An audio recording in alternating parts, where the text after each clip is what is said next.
Today we are going to learn about the module 1, mixtures and its characteristics. But before that, let me inform you all that in this video, I have no copyright infringement intended. I don't own some of the pictures in this video. They still belong and credit to the rightful owners. Our Module 1 consists of 6 lessons. Lesson 1, Describing Mixtures. Lesson 2, Differentiating a solid from a solvent. Lesson 3, Factors Affecting Solubility. Lesson 4, Solutions and their characteristics.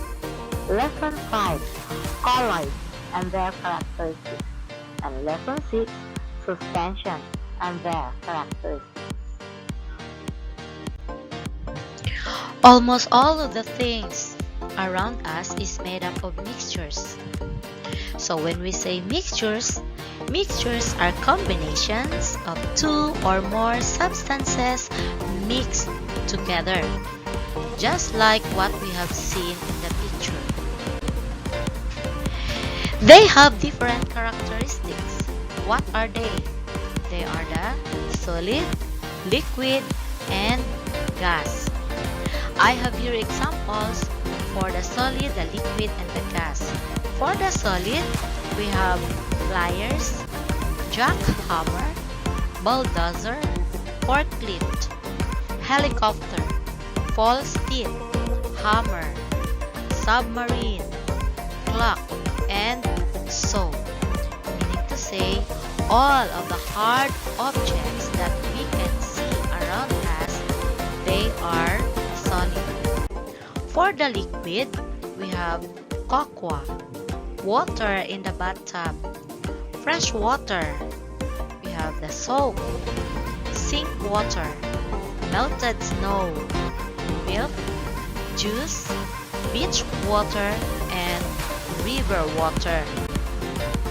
In short, all of the water that surrounds us, all that pour, they are liquid. Example for gas are the following: fire, steam from soap, clouds, candle fire, steam from cocoa, lava, evaporation, dragon's flame, gas smell, and the steam from the grill. Lesson 1, Describing Mixtures. We can describe mixtures as homogeneous and heterogeneous mixtures. In homogeneous mixtures, it is the mixture in which the components are uniformly distributed throughout its volume and cannot be seen separately. Example, the tea, fruit juice, medicine, honey, milk, and blood. As we can see, there is only one phase or one color in homogeneous mixture. In heterogeneous mixture, it is the mixture in which the components are not uniformly distributed throughout its volume and can be easily seen separately. Example, ice in water. We can easily identify or we can easily separate the ice in the water.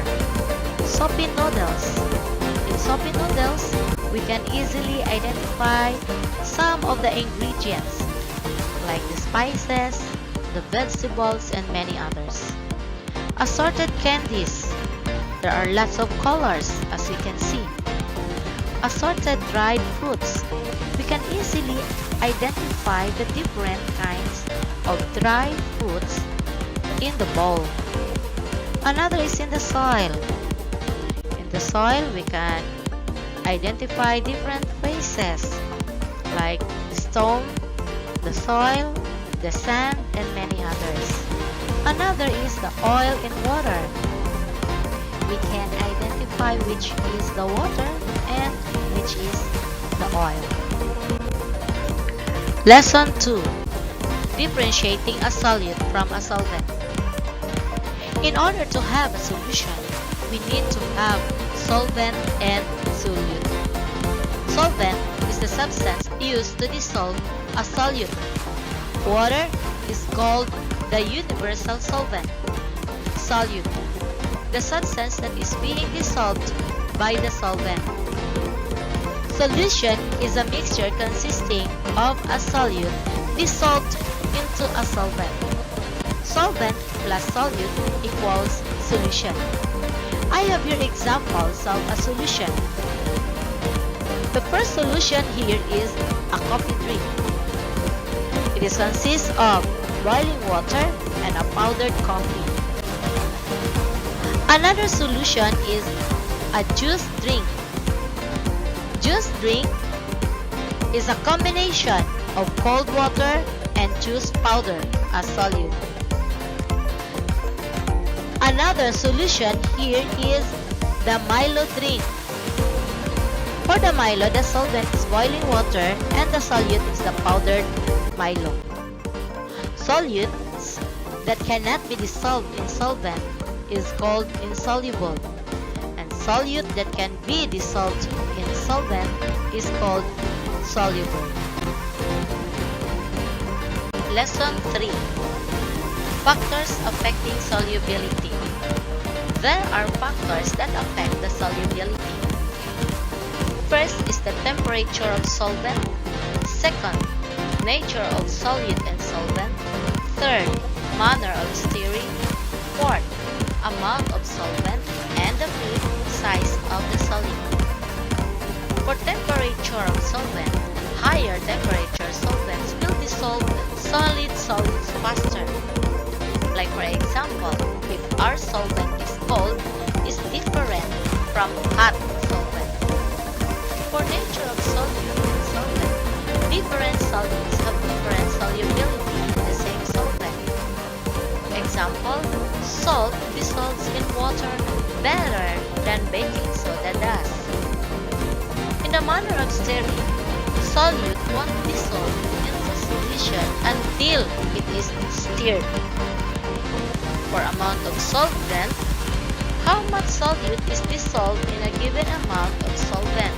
So it depends on our solute. For the size of solute, the smaller the molecule, the more soluble it is.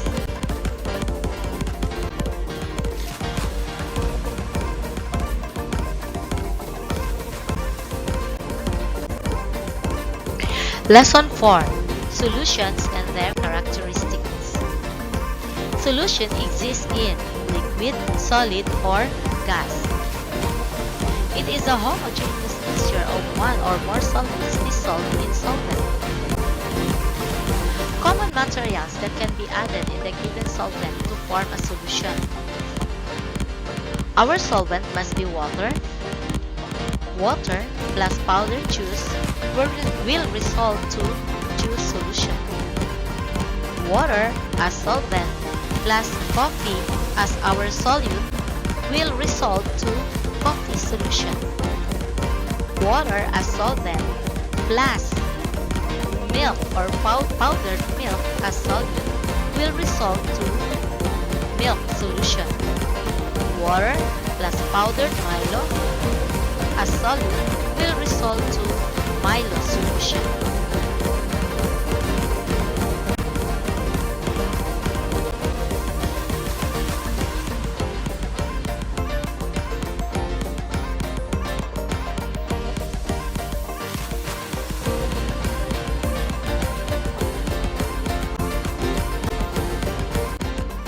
Lesson 5. Colloids and their characteristics. Colloids are homogeneous mixtures of two or more components called the dispersing medium and the dispersed phase. The dispersed phase substances in the colloids are in the form of particles larger than those found in solutions. The dispersing medium of a colloid is the substance present in the largest amount. It is analogous to the solvent of a solution. The dispersed phase of a colloid is a substance present in a smaller amount than the dispersing medium. It is analogous to the solute of a solution. Types of colloids. Examples: dispersing medium, dispersed substance, and a colloid type. Examples are fog, aerosol sprays. They are gas, liquid, and the colloid type is aerosol. For smoke, airborne germs, they are gas, solid, aerosol. Whipped cream, soap suds, they are liquid, gas, and type of colloid, foam. Milk, mayonnaise, they are liquid, the dispersed substance is liquid, colloid type is emulsion. Example is paint, glaze, gelatin. The dispersing medium is liquid, dispersed substance solid, colloid type salt. Marshmallow, styrofoam, dispersing medium solid, dispersed substance gas, colloid type solid foam. Butter, cheese, dispersing medium solid, dispersed substance liquid, colloid type solid emulsion. Ruby glass, dispersing medium solid, dispersed substance solid, colloid type solid salt. Lesson 6: Suspensions and their characteristics. From our past lessons, we discussed in Lesson 4 the solution and in Lesson 5 colloids. Now in Lesson 6, we will discuss the suspensions. Mixtures can be classified as solution, colloids, and suspension that differ in their solubility. Mixtures of tea leaves in hot water is an example of suspension. Tea leaves settle down at the bottom where you can see the two mixtures combined. Suspension is a kind of mixture where visible particles can be seen to the naked eyes as it settles down at the bottom when mixed undisturbed. Cloudy appearance appears when two materials were mixed. It can be used in processing foods, beverages, and medicine. We have here example of suspensions. In the picture, we have there the flour in water. Like other liquids that need to be shaken well before using are called suspensions. Muddy water taken from swamp is another example.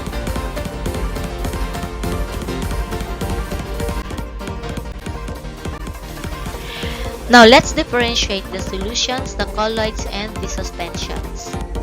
One example for solution is the salt and water. In salt and water, it do not separate on standing, cannot be separated by filtration, and do not scatter light. In colloids, our example is the milk and water. Milk and water do not separate on standing, cannot be separated by filtration, scatter light, or dental effect. In suspensions, our example is flour and water. In flour and water, the particles settle out, can be separated by filtration, may scatter light but are not transparent.